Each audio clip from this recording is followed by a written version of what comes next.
I got naked. I literally got naked before God. Like, I got completely naked before God.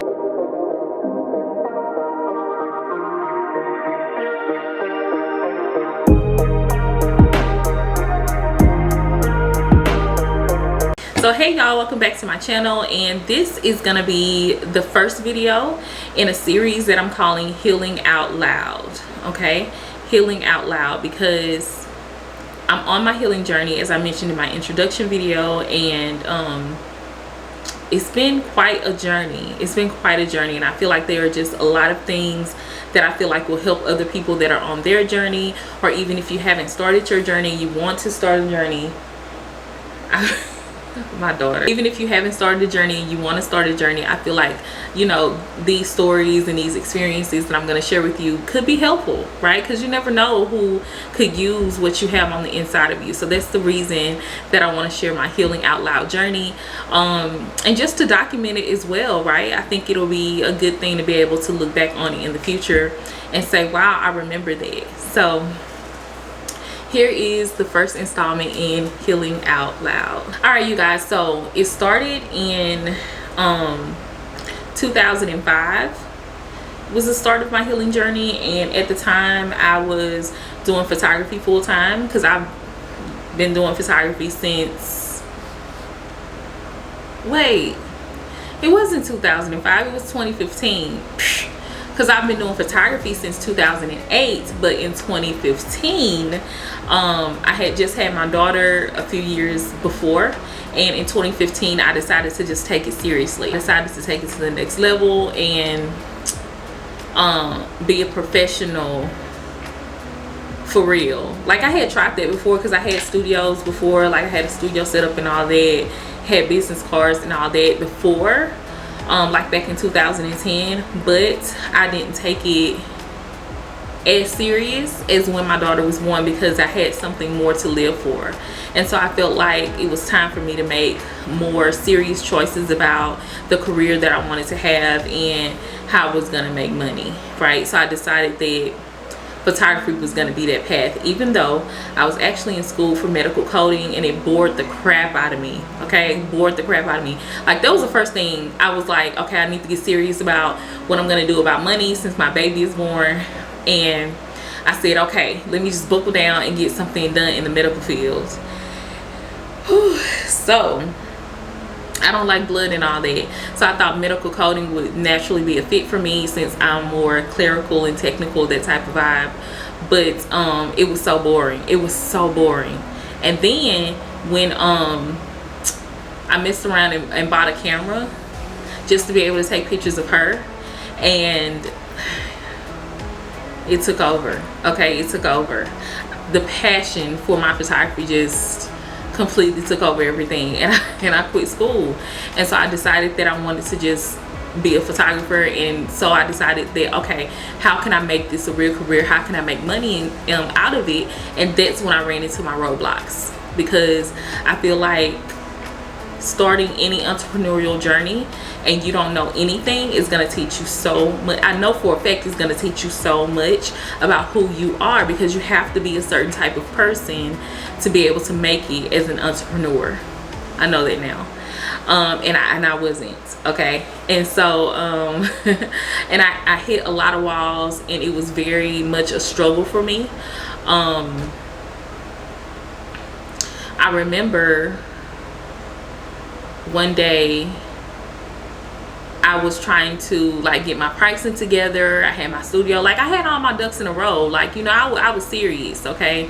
I really wanted to give this a shot, and my husband was very supportive. I used the living room for my studio. I was taking pictures of my daughter. At the time I was taking pictures of I had even found like an assistant that was willing to work with me, you know, until I kind of got on my feet and everything. I was, you know, meeting new people to take photos of them and things like that. It was a very interesting time, but unfortunately my self-doubt got the best of me, and I always felt like I wasn't as good as I actually was, because I was actually good, but because of the doubt that I had, I couldn't see that. I couldn't see that I was actually really, really good. a lot better than most people around me. And so man, the self-doubt swallowed me up, and I couldn't understand why I couldn't get over that hump, why I couldn't believe in myself, why I couldn't just really put myself out there as far as marketing and stuff like that. And so it got heavy because it was stressful, and I needed to make money, and I needed to get serious, and it was just a lot of stress on my back. And so because I couldn't figure it out, I just kind of felt like I kept hitting the wall. And it was like this invisible wall, and I was like, Lord, what is this? Right? And my relationship with God at the time, it wasn't really that strong. I wasn't really, I would be what you would call a lukewarm Christian at that time. I wasn't living a righteous lifestyle. I wasn't reading my Bible. I wasn't even going to church at the time, but I had an upbringing of being in church. And so one day I had a conversation with God, and I totally got naked with God, because I was so frustrated. This was after someone told me that no one would pay for my work, that no one would pay more than $100 for my work, because I came up with my first price list, and the highest package was like $100. And someone close to me told me that, you know, no one is ever going to pay you more than $100 for your work. And that really crushed me. I know better now, okay, because someone has paid me way more than $100 for my work. But and it was definitely worth it. It was way more it was way worth it was worth way more at the time. But because of my own insecurities, because of my own self-doubt, because of my own self-hate at the time, I couldn't see it.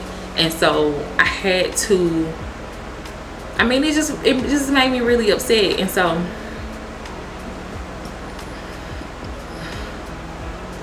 I remember this one day, I was sitting on my bed just thinking and just getting overwhelmed by all the thoughts and about the progress that I wasn't making, right? Someone invited me out to be a speaker at an event for their school, their classroom, and they were like, oh my God, you're a photographer, you're wonderful. My assistant, actually, not just someone, but my assistant at the time, she asked me to come and speak because she was in beauty school, and she was like, come and speak to them about being an entrepreneur.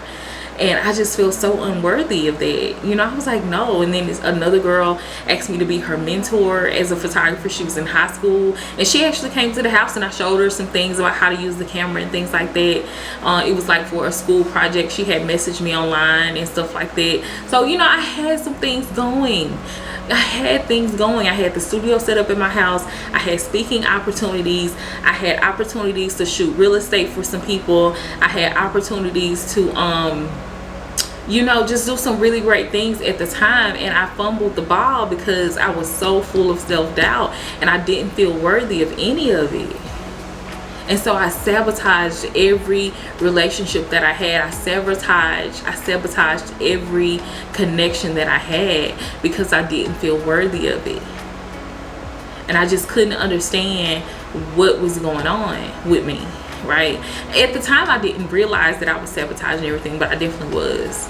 So that actually came in hindsight, that I realized that I was sabotaging everything.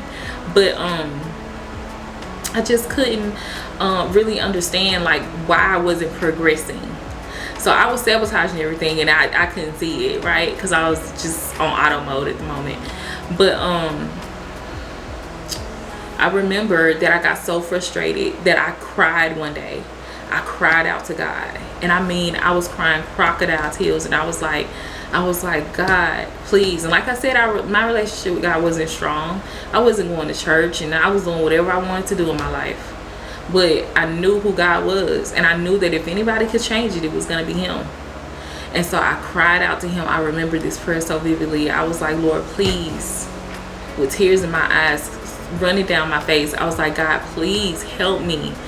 Help me figure out, what is this invisible wall that I keep running into? What is this? What is wrong with me? Why am I broken? What is wrong with me? Why am I so broken? What's the problem? Why can't I get past this point? Why can't I get past this? What is wrong with me? Why am I broken? What is wrong? because I really did. I felt like something was seriously wrong with me. Like I was broken. I couldn't get it. I was like, can't get right or something. I don't know. It was something really wrong. And so I cried to God, and I told him everything from the sincerity of my heart, and I gave it all to him. Like I was just like, Lord, please help me figure it out. I was just so desperate. I felt so helpless. And so I cried out in desperation. I was like, God, please help me figure this out. Help me figure out what is wrong. What is this invisible wall that I'm running into? I don't know what's going on. Help me, please. Girl. Okay. My baby was all of one, maybe two. Like 1.5 or something like that. Or just about to turn 1 or something like that. But I cried and I cried out to God, and I said that prayer right in the middle of my mess. I wasn't pursuing God at the time. I just knew who he was, and I knew how powerful he was because I had a praying mother. We grew up in church, and so I knew who God was. I knew of God, right? I didn't know him yet, right? But I knew of God, and I knew that God had a power. And I had a relationship with God previously. Like I had a prayer closet when I was 12 years old. I was witnessing to people when I was around that age, 11, 12. You know, it's just that when I got to be an adult and I moved out on my own, there's a whole lot of stories in between there. But when I got to be an adult, I kind of, just kind of went up my own way, and I didn't go to church anymore for various reasons. But yeah, I knew of God, and so I cried out, and we have been on this journey ever since. And that was in 2015. It's 2021 now. Whew. Y'all.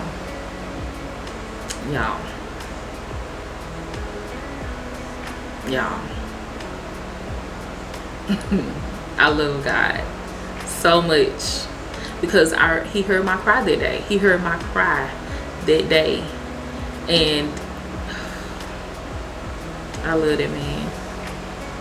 And if I had known then what I know now, I would have done a lot of things differently then in regard to my relationship with God. I would have made him first then, but I wasn't making him first at the time. But I came to him as I was, and I cried out to him. I got naked before him, and I just was crying my eyes out, and all of my helplessness, all of it, I just gave it to him. I was just like, Lord, what is wrong? I just needed to know what was wrong. I needed to know what was wrong, and I told him everything that was wrong. I told him about the wall. I felt like I was broken. I felt like, I felt so, I don't know, y'all, but I got naked before God. I got completely naked. I let it all hang out. And now, here we are. So, if you are struggling, right, it doesn't matter if you've been like a perfect Christian, whatever that's supposed to be. There's no such thing. We ain't gonna get into that right now. But it doesn't matter what you feel like you think you should be to be worthy of help from God. He will help you. If you cry out to him, he will help you. Just expect it. Just wait on it, okay? And you will get it. So yeah. Whew. So that's episode 1 of Healing Out Loud. I got naked before God. And if you want to hear more, subscribe to the channel. I have tons more. That was just episode 1, right? So talk to you later. Love you. Bye.